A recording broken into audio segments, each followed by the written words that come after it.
The Irish Daily Star was back on the newsstands today, but with the threat of closure hanging over it for publishing topless pictures of the Duchess of Cambridge.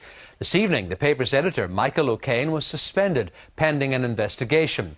Up to 120 jobs are at risk at the Dublin-based newspaper after its co-owner, Richard Desmond, said he was taking immediate steps to shut it down.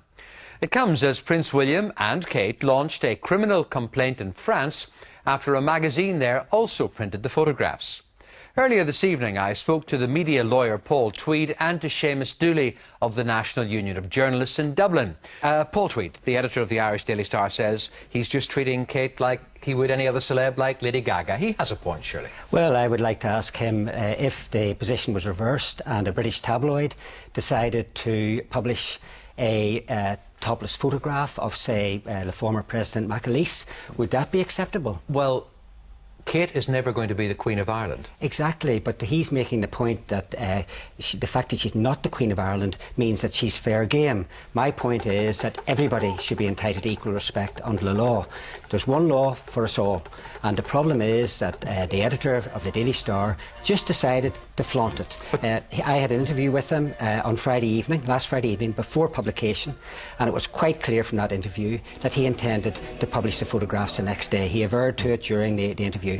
Now, why was something not done to stop him doing that? Because once the privacy horse is bolted, it's too late. We're talking about these proceedings, the civil proceedings in France, the criminal proceedings in France. The damage has been done. But William There's got to be a Kate, deterrent. Surely they knew this was a possibility. They knew that this here was a long lens photograph. This guy was harassing. But they're people of the world. They know these things. Well, I'm afraid not. I would disagree with you. We've all. I mean, does that mean, for instance, that if a paparazzi happens to be outside your house and you're in your bathroom, and he sees you walking across the bathroom window and he snaps you, and that appears in the papers the next day, is that okay? You should.